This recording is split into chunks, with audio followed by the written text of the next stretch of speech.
بسم اللہ الرحمن الرحیم۔ اہل جنت کے لیے حق تعالیٰ کی دائمی رضا۔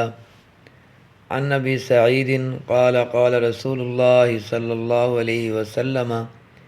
ان اللہ تعالی یقول لأہل الجنت یا اہل الجنہ فیقولون لبیک ربنا وسعدیک والخیر کلہ فی یدیک فیقول هل رضیتم فیقولون وما لنا لا نرضى یا ربی وقد اعطیتنا ما لم تعطی احدا من خلقک فیقول الا اعطیکم افضل من ذلك فیقولون یا ربی وای شیء افضل من ذلك فیقول احل علیکم رضوانی فلا اسخط علیکم بعدہ ابدا۔ حضرت ابو سعید رضی اللہ تعالی عنہ سے روایت ہے،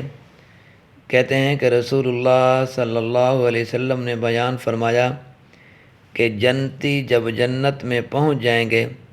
اور وہاں کی نعمتیں ان کو عطا ہو جائیں گی تو اللہ تعالیٰ ان کو مخاطب کر کے فرمائیں گے کہ اے اہل جنت، وہ عرض کریں گے اے ہمارے رب، ہم حاضر ہیں آپ کی بارگاہ اقدس میں، اور ساری خیر اور سب بھلائی آپ ہی کے قبضے میں ہے، جس کو چاہیں عطا فرمائیں یا عطا نہ فرمائیں۔ پھر اللہ تعالیٰ ان بندوں سے فرمائیں گے تم خوش ہو، یعنی جنت اور جو نعمتیں جنت میں تم کو دی گئی تم ان سے راضی ہو،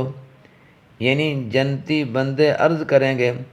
اے پروردگار، جب آپ نے ہمیں یہاں وہ کچھ نصیب فرمایا جو اپنی کسی مخلوق کو نہیں دیا تھا، یعنی آپ کی بخشش اور آپ کے کرم سے جب یہاں ہمیں وہ نعمتیں اور وہ راحتیں اور وہ لذتیں نصیب ہیں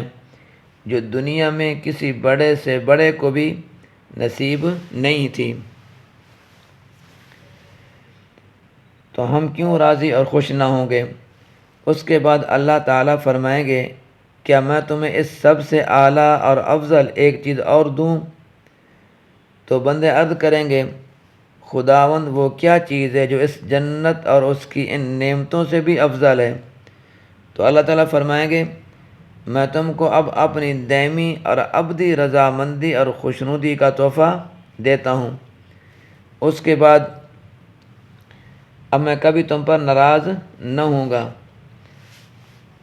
جنت اور اس کی ساری نعمتیں عطا فرمانے کے بعد اس رب کریم کا اپنے بندوں سے پوچھنا کہ تم راضی ہو، خوش اور مطمئن ہو، بجائے خود کتنی بڑی نعمت ہے، اور پھر دائمی رضا کا تحفہ اور کبھی ناراض نہ ہونے کا اعلان، یہ کتنا بڑا انعام اور احسان ہے۔ اس سے جو لذت اور مسرت اہل جنت کو اس وقت حاصل ہوگی، اگر اس کا ایک ذرہ بھی اس دنیا میں ہم پر منکشف کر دیا جائے، یعنی اس دنیا کے اوپر کھول دیا جائے، تو دنیا کی کسی لذت اور مسرت کی چاہت ہمارے دلوں میں نہ رہے۔ بے شک اللہ کی رضا جنت اور اس کی ساری نعمتوں سے بہت ہی اعلیٰ اور بالا ہے۔ ورضوان من اللہ اکبر، اور لذت اور مسرت میں اعلان رضا سے بڑھ کر صرف دیدار الہی ہے۔ بس دعا فرمائیں کہ اللہ تبارک و تعالیٰ اس دنیا کے اندر، اس حیاتی کے اندر اپنی فرما برداری کے مطابق، اپنے حکم کے مطابق اور رسول اللہ صلی اللہ علیہ وسلم کے طریقے کے مطابق زندگی بسر کرنے کی توفیق عطا فرمائے، آمین۔ اللہ تبارک و تعالیٰ میرا اور آپ کا حامی و ناصر ہو۔